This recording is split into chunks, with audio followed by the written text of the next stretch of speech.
Aujourd'hui, Creality a fait une annonce que personne n'attendait et cette annonce, c'est celle d'un appareil qui permet de refaire du filament sur base de vos déchets ou sur base de pellets. Décryptage.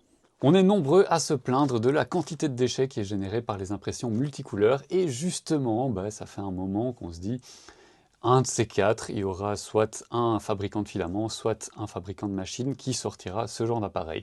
Donc ça y est, ça a été officialisé, Creality nous sort cet appareil.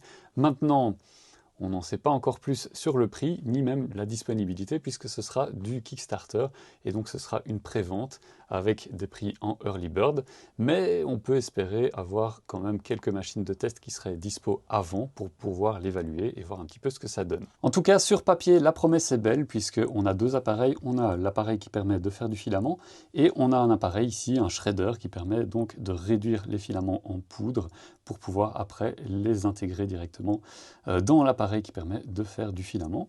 Donc en théorie, ça veut dire que vous pouvez recycler du filament et aussi créer des nouveaux filaments à partir de matériaux bruts. Là où c'est très intéressant, c'est la capacité de sortie qui est annoncée de 1 kg par heure.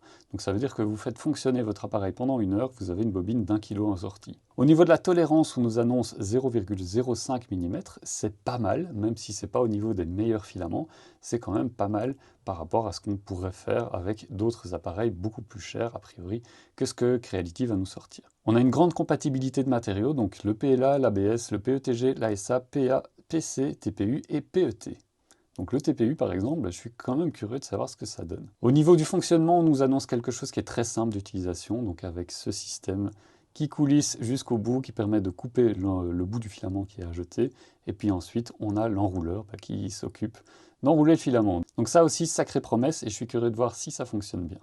Et enfin, on vous promet de pouvoir créer des filaments à l'envie, donc des filaments totalement personnalisables, avec des matériaux intégrés dedans, donc par exemple ici des matériaux qui dégagent des odeurs, ou bien intégrer d'autres choses directement dans vos matériaux, donc pourquoi pas, et alors créer des filaments vous-même en petite quantité. Allez, dites-moi en commentaire si ce genre d'appareil pourrait vous intéresser, et a priori combien ça pourrait coûter, parce que là c'est vraiment la grosse inconnue.